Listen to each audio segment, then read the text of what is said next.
mga ka-GTB. Alright, may i-share nga pala ako sa inyo regarding to sa na-experience natin na, di ba may mga video ako na in-upload about sa overheating. Well, technically hindi naman overheating siya. Talagang umaano lang, tumataas lang yung bar niya. Then one time namatayan ako ng makina. So ang dami kong troubleshooting na ginawa. Then it ended up na yung huli kong ginawa, which is yung magpalit ng radiator cover. So pumunta ako sa motor shop. Tapos ang binili kong radiator cover is pang Click 125/150. In-order ko yun online. Tapos nung pumunta na ako ng motor shop, nung binuksan siya, doon tumambad yung ating radiator. Maliit lang pala radiator natin sa Fortress 160. Kasukat lang siya ng parang pang Click 150, Click 125. Tapos ang daming lupa. So ang daming natuyo na dumi sa radiator.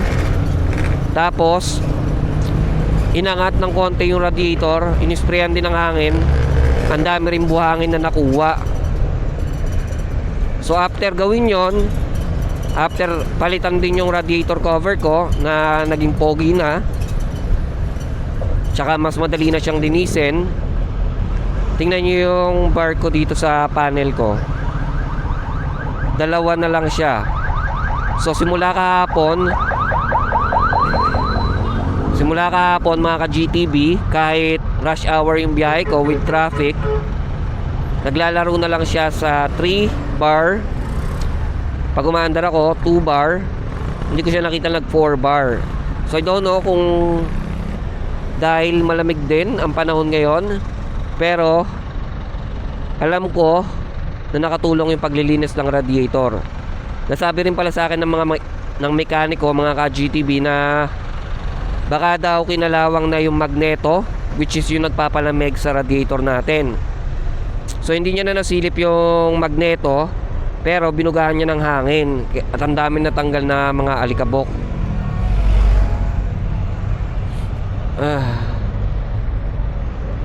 So yon,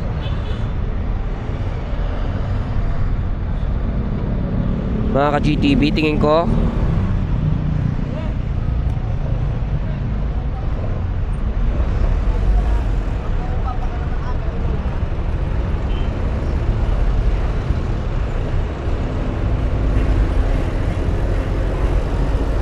ko maganda talaga na yon, linisin din natin yung radiator gamit yung hangin, lalo na pagka nilulusong natin siya sa baha. Ang linis ko lang naman sa radiator ko nung gamit ko pa is yung plastic radiator cover. Sinasabong ko lang yung plastic radiator cover, tapos binubuhusan ko ng tubig. So maganda rin pala yung ini-sprayan siya ng hangin para mawala yung mga buhangin.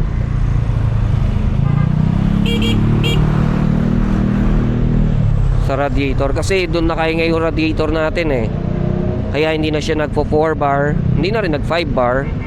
So tsaka make sure na lang natin na may laman din syempre yung